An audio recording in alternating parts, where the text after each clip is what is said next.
আরে ভাই, দেশটা একবারই স্বাধীন হয় 24 তারিখে কিংবা 5 তারিখে আমরা স্বৈরাচার মুক্ত হয়েছিলাম। এই ভোটের অধিকারটা আদায় করতে কিন্তু আমাদের অনেক কষ্ট করতে হয়েছে, অনেক কষ্ট করতে হয়েছে। আমরা যখন হরতাল করি, মিছিল করি, মিটিং করি 17-18 বছর, তখন আপনাদের রাজাবাগবাসী সকলেরই কম বেশি অসুবিধা হয়েছে।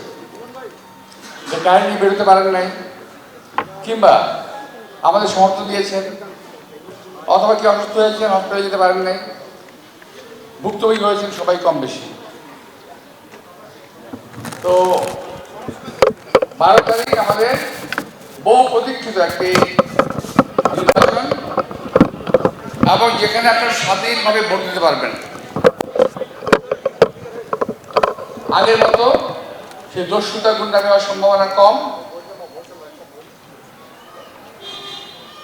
তাতে আমার ধারণা যে আমাদের এই সেন্টারে আপনারা সকলেই যাবেন। মনে রাখবেন, আপনার একটি ভোট কিন্তু শুধুমাত্র আমাকে এমপি বানাবে না, দেশের ভাগ্য নির্ধারণ করবে। যদি ভাবেন যে আপনার সাথে ভোট দিলাম কিংবা দিলাম না, কি আসে যায় না, এই ভোটটা কিন্তু আমি মাত্র একটা মার্ক প্রতীক নিয়ে আপনাদের সামনে এসেছি, কিন্তু আমি একটা জাতীয় প্রতিনিধির বিষয়ে কিন্তু আমি প্রতিনিধিত্ব করবো আপনাদের পক্ষে।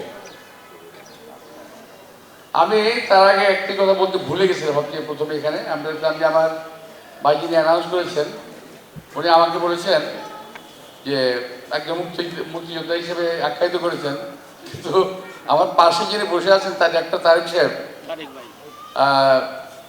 উনি পিছনে আছেন আমান সাহেব, তারপর হারুন সাহেব। ওনারা যদি বলেন যে আমি মুক্তিযোদ্ধা নই, তাহলে কিন্তু আমি মুক্তিযোদ্ধা না। বুঝতে পারছেন? আমাদের একে অপরের সাক্ষী হতে হয়েছে মুক্তিযুদ্ধের সময়। ওনারা কিন্তু আমার চেয়ে অনেক বেশি মুক্তিযুদ্ধে, আমার চেয়ে অনেক বেশি অবদান ওনাদের আছে। এই ডাক্তার তারিক, হারুন, আমান, এদের অবদান অনেক বেশি আছে। ওদের সঙ্গে থেকে যুদ্ধ করেছি এক সময়। তো যাই হোক, আমি কথা বলতে ভুলে গেছি, মাঝে কথাটা বললাম। ওদের পরিচয় দিকে আমার মনে হয় যে আপনার মধ্যে দেখি চেনেনি না। ডাক্তার তারিক হিসেবে চেনেন, তাই না? মুক্তিযোদ্ধা হিসেবে চেনেন না, তাই না? আমার তো ওকেও চেনেন না বোধ হয়। আমার হিসেবে চেনেন, আর তো তারা না। এই আমান, হারুন,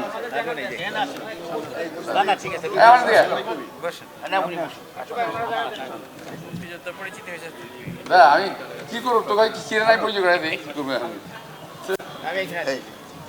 আপনারা হয়তো ওদেরকে চিনেন, কিন্তু এরা কিন্তু বীর মুক্তিযোদ্ধা।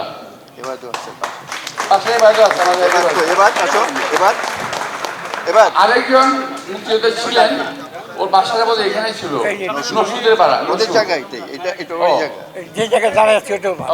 বাসা এখানে, নসু হয়েছিল। অর্থাৎ আমরা এক দল মুক্তিযোদ্ধা এখান থেকে যুদ্ধ করেছি। তো এই জন্য আমরা পরিচয় করে দিলাম, যদি আজকে পরিচয় না হয় তাহলে আমাদের ভবিষ্যৎ প্রজন্মদের সঙ্গে জানবে না। একজন সাধারণ মানুষ তো বটেই, এর সঙ্গে অতিরিক্ত আছে একটা বীর মুক্তিযোদ্ধা। এটা একটু আমাদের, আমি বলছি বহু কারণ আছে। কারণ আজকে মুক্তিযুদ্ধকে এবং মুক্তিযোদ্ধাদেরকে কটাক্ষ করা হচ্ছে বিভিন্নভাবে। মুক্তিযুদ্ধকে কম্পেয়ার করছে 24 তারিখ 24শে জুলাইয়ের সঙ্গে, যে ওই দিন নাকি তারা নতুন করে দেশ স্বাধীন করেছে। আরে ভাই, দেশটা একবারই স্বাধীন হয় 24 তারিখে কিংবা 5 তারিখে আমরা স্বৈরাচার মুক্ত হয়েছিলাম। এরকম স্বৈরাচার মুক্ত হয়েছি আমরা কয়েকবার। একবার হাসিনার হাত থেকে হয়েছে, একবার আবার এরশাদের হাত থেকে হয়েছে, একবার বিভিন্ন সময়। যাই হোক, আমার শ্রদ্ধেয় ভাই বোনেরা, আমি আপনাদের আর সময় নেব না। আমাদের ভোটটা আপনাদের দিতে হবে। পাশে আপনাদের সেন্টার বোঝায় না, মিলেনিয়াম, তারপরে চেক করে নেবেন আপনাকে ভোটার স্লিপ পাইছেন না? এখনো পাইনি আমরা। এখনো পাইনি। আপনাদের বাসায় কি আমার লোকজন গেছিল আপনাদের বাসায়? আচ্ছা, ঠিক আছে। তো এখন আমার ওয়াইফ বোধে গতকাল আসছিল, পরশুদিন আসছিল ওদের এলাকায়, কয়েকদিন আসছে। যাই হোক, তো এখন আপনাদেরকে আমি অনুরোধ জানাবো একটি ভোট দেওয়ার জন্য। আমি আজকে আপনাদের কাছে আমাকে কি কথা বলছিলাম প্রথম থেকে আমি মিস করতেছি। এত কথা বলতে বলতে সারাদিন আর মাথা চলে না এখন। তো আমি যেটা বলছিলাম যে এখানে আমার খুব বিচরণ ছিল এক সময়। আমার নতুন প্রজন্ম যারা আছে এলাকায় তারা কিন্তু আমাকে চেনে না, এবং নতুন প্রজন্মের ধারণা এটা একটু খেয়াল রাখবেন, ওরা কিন্তু আগের কথা জানে না, 24-এর আগের কথা জানে না। ওরা নতুন করে যারা নাকি নতুন লোকগুলো আসতেছে তাদের সম্পর্কে অনেকে জানে, কিন্তু আমাদের দেশটাকে খুব এমনি করেই আমাদের দান করে দেয়নি কেউ। এই কথাটা আমাদের নতুন প্রজন্মকে জানতে হবে। আমরা একটা ঐতিহাসিক জাতি, ঐতিহাসিক দেশ। বিশ্বে যে কটি দেশ যুদ্ধ করে স্বাধীনতা অর্জন করেছে, আমরা বাংলাদেশ তারপর অন্যতম একটি দেশ। সুতরাং সেই দেশের মুক্তিযুদ্ধকে যারা অস্বীকার করতে চায় তারা, আমি মনে করব, তারা এই দেশের এই মুক্ত দেশকে তারা বিশ্বাস করে না, এই মুক্ত স্বাধীন দেশকে তারা বিশ্বাস করে না। এই বিষয়টা আমার দেশের নতুন যে জেনারেশন তাদেরকে বোঝাতে হবে। আপনার ঘরে যে সন্তান আছে, যে বয়সী হোক, তার বোঝার ক্ষমতা হয়ে থাকে, প্রথমে তাকে মুক্তিযুদ্ধের ইতিহাসটা বলবেন। সেই ইতিহাসে যার নামই আসুক আমার কোনো আপত্তি নাই। সে মুক্তিযুদ্ধের ইতিহাসে অনেকের নাম আসবে যাকে আমরা পছন্দ করি না, আবার অনেকে আমাদেরকে পছন্দ করে না, কিন্তু ইতিহাস থেকেই যাবে, ইতিহাসকে কেউ ঘোরাতে পারবে না। বাস্তবতা হলো এটা। তো যাই হোক ভাই বোনেরা, আমি এলাকার যেটা বলছি যে 12টা বাড়ির পরে আমার বাড়ি, তাই না? আসলে একটা সময় ছিল যখন আমার বাড়ি থেকে দাঁড়ালে পরে, বাড়ির আগে তো ছাদ ছিল না, টিনের চাল ছিল, ওই চাল উঠে দাঁড়ালে পরে আমার মনে ঢাকা শহর অর্ধেকটাই দেখা যেত। এত বিল্ডিং ছিল না, এত হাইরাইজ বিল্ডিং ছিল না, এখানে তো ছিলই না। নকশিদের বাসাকে বড়ি গাছ ছিল, আমার আছে এখন, টিনের ঘর ছিল, বড়ি গাছ ছিল। এই যে রাজাবাগ এলাকাটা, আপনি বলতে পারেন আমাদের এই সমস্ত এলাকায় শাহজাহানপুর, শান্তিবাগ, রাজারবাগ এলাকার মধ্যে ছিল। এই এরিয়াটা ছিল খুব একটা পশ একটা এরিয়া। আমরা জায়গা বলা হয় খুব খানদানি এরিয়া বলা হয়, আমরা ভাবতাম, আবার এখনো ভাবি। যারা থাকেন তারা সবাই খানদানি লোক, এটা আমরা ভাবতে চাই। তো আমি আগের মতো বয়সটা তো নাই, আগে তো ধরেন এই বাসা আড্ডা মারতাম, ওই বাসা আড্ডা মারতাম, আমার বাসা আড্ডা হতো। তারপর আমাদের একটা সোসাইটি ছিল, মানে এখন যেমন আপনাদের রাজাবাগ সোসাইটি ছিল, রাজাবাগ মিলে, আগে আমাদের সোসাইটি অনেক বড় ছিল। আমরা নিজেরা অনুষ্ঠান করতাম, কখনো ওয়াজ মাহফিল, কখনো নাটক, কখনো গানের অনুষ্ঠান, এই অনুষ্ঠানগুলো আমরা করতাম। আমরা নিজেরা উদ্যোগ নিয়ে আমরা লাইব্রেরি করেছিলাম বই পড়ার জন্য। তো এই জিনিসগুলো এখন আমাদের মধ্যে নাই, ঘাটতি পড়ে গেছে। আমাদের বাচ্চারা ঢুকে গেছে কয়েকটা জায়গার মধ্যে, খুব মারাত্মক কয়েকটা জায়গা। একটা হলো বাংলাদেশে এখন খুব প্রচলিত এবং ক্ষতিকর, সেটা হলো মাদক। তো আবার তার থেকে ভয়ানক হলো আমাদের বাচ্চা ঢুকে গেছে এখন সোশ্যাল মিডিয়ায়, ফেসবুকে। প্রচণ্ড খারাপ একটা নেশা, কিন্তু প্রচণ্ড খারাপ নেশা। এটা মাদক এবং সোশ্যাল মিডিয়া দুটোর মধ্যে কোনটা যে খারাপ, এটাকে ডিফারেন্সিয়েট করা খুব মুশকিল।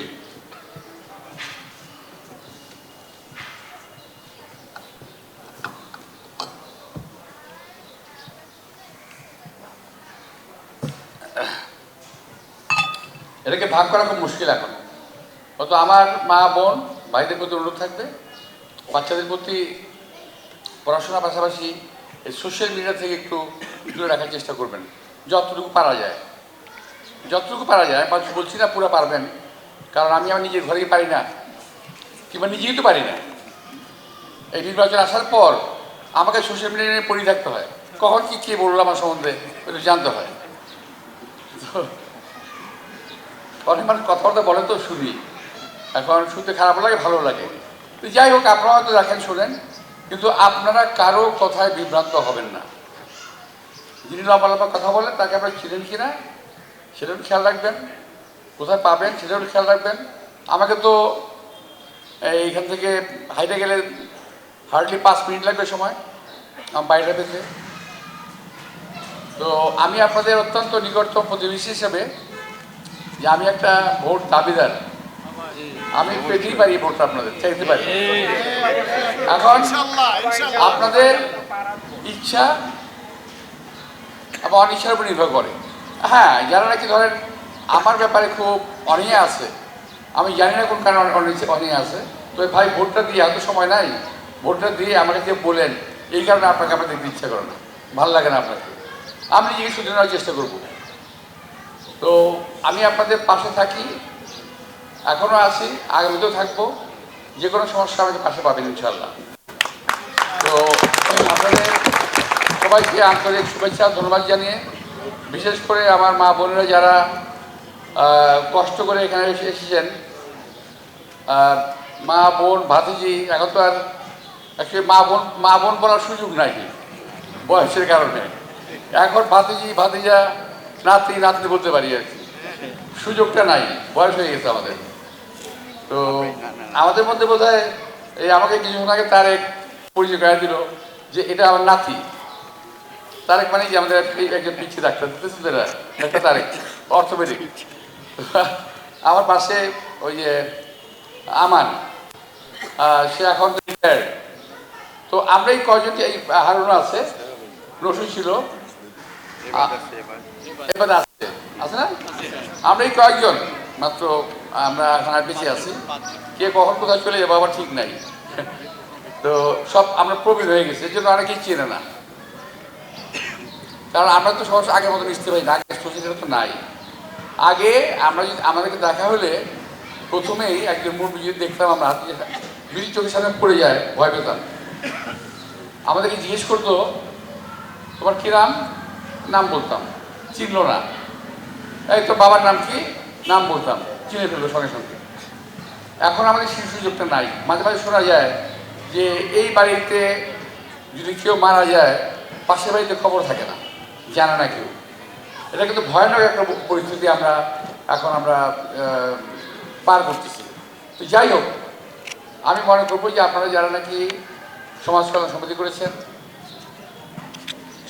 পুরো রাজা মিলে 15 দিনে 10 দিনে 7 দিনে 1 দিন মাঝে মাঝে আপনারা বসবেন, গল্প গুজব করবেন, অন্তত চা খাবেন বসে 1 কাপ, মায়েরা বললে বসবে একদিকে, ভাইরা বলবে একদিকে, মাঝে মাঝে যদি আমাকে ডাকেন আমিও আসবো, কোনো সমস্যা নেই। তো আমরা তাতে পরস্পরের প্রতি পরস্পরের একটা আকর্ষণ বাড়বে, সম্পর্ক বাড়বে, পরিচিতি বাড়বে। আজকে আমি অনেক কথা বলতেছি এখানে আপনাদের সামনে, কিন্তু দেখা গেল রাস্তা দেখা হলে আপনাকে আমি চিনি না, এই পরিচিতি না, আরও ঘনিষ্ঠভাবে আমাদের পরিচিত হতে হবে। আমি তো আমার সঙ্গে না, একে অপরের সঙ্গে, এই পাড়া, এই এলাকার, এই শাহজাহানপুর, এই রাজারবাগ, মালিবাগ, শান্তিবাগ, সব মিলে কিন্তু আপনার পরিবার। আমরা কিন্তু সবাই স্কুলে পড়তাম এক সময়, অনেক দূরে, এখান থেকে পায়ে হেঁটে যেতাম, আবার পায়ে হেঁটে আসতাম, রিক্সা ছিল না। তো এগুলো হলো, আমি বলছি এই কারণে যে আমাদের এই এলাকার সঙ্গে যে আমাদের একটা সম্পর্ক আছে, সেই সম্পর্কের কথা বলছি। এই সম্পর্কটা পারস্পরিক হতে হবে, সকলের সঙ্গে সম্পর্ক থাকবে এলাকার। এই জন্য আমি মনে করি আপনাদের অ্যাপার্টমেন্ট যেগুলো আছে না, সমস্ত অ্যাপার্টমেন্ট অন্তত মাসে একবার, 2 মাসে একবার গেট টুগেদার করেন। আজকে এই অ্যাপার্টমেন্টে, কালকে অ্যাপার্টমেন্টে, পরশু অ্যাপার্টমেন্টে করেন না, রাজাবাগে, অসুবিধা কি? সমস্যা আমাকে বলবেন, অথবা গেট টুগেদার করার সময় আমাকে ডাকবেন, আমি আসবো, না আমার ওয়াইফ আসবে, না আমার ছেলে আসবে। আমি চাচ্ছি যদি আমরা একে অপরের পরিচিত না হই, তাহলে কিন্তু সমাজের জন্য খুব ক্ষতিকর একটা ব্যাপার। তো ভাই আজকে বেশি কথা বলবো না, নির্বাচনের দিন যাবেন দয়া করে, কষ্ট হলেও ভোটটা দেবেন। আর এখানে যারা বুঝতে আছেন, সবাই আমার জন্য অন্তত 10টি করে ভোট কালেক্ট করেন। সবাইকে বলবেন যে মির্জা আব্বাস আমাদের এলাকার লোক, তাকে খুঁজতে তাকে বাইরে করে লাগবে না, আমাকে খোঁজার জন্য বাইরে করে লাগবে না, খালি যদি তাকালি পাওয়া যাবে, ডাকলি পাওয়া যাবে। আমার ফোন নাম্বার আছে, বাড়ি আছে, ঘর আছে, ভাই আছে, বোন আছে, বন্ধু আছে, বান্ধব আছে, সবাই পাবেন এখানে। তো আপনাদের সবাইকে এই অনুরোধটা জানিয়ে, আর আমার অনেকক্ষণ কথা বললাম তো, সারাদিন কথা বলি, বুঝছেন না, এখন কোন কথা করে ভুল বলে ফেলেছি, যদি বলে ফেলে থাকি সেটা দয়া করে ক্ষমা করবেন, আপনার আমাকে ভুল বুঝবেন না দয়া করে। সবাইকে আন্তরিক শুভেচ্ছা এবং ধন্যবাদ জানিয়ে, আমার এখানে যারা আছেন, ভাবি, ভাই, ভাতিজি, বোন যারা আছেন, সবাইকে আন্তরিক শুভেচ্ছা জানিয়ে আমার বক্তব্য শেষ করছি। আল্লাহ হাফেজ।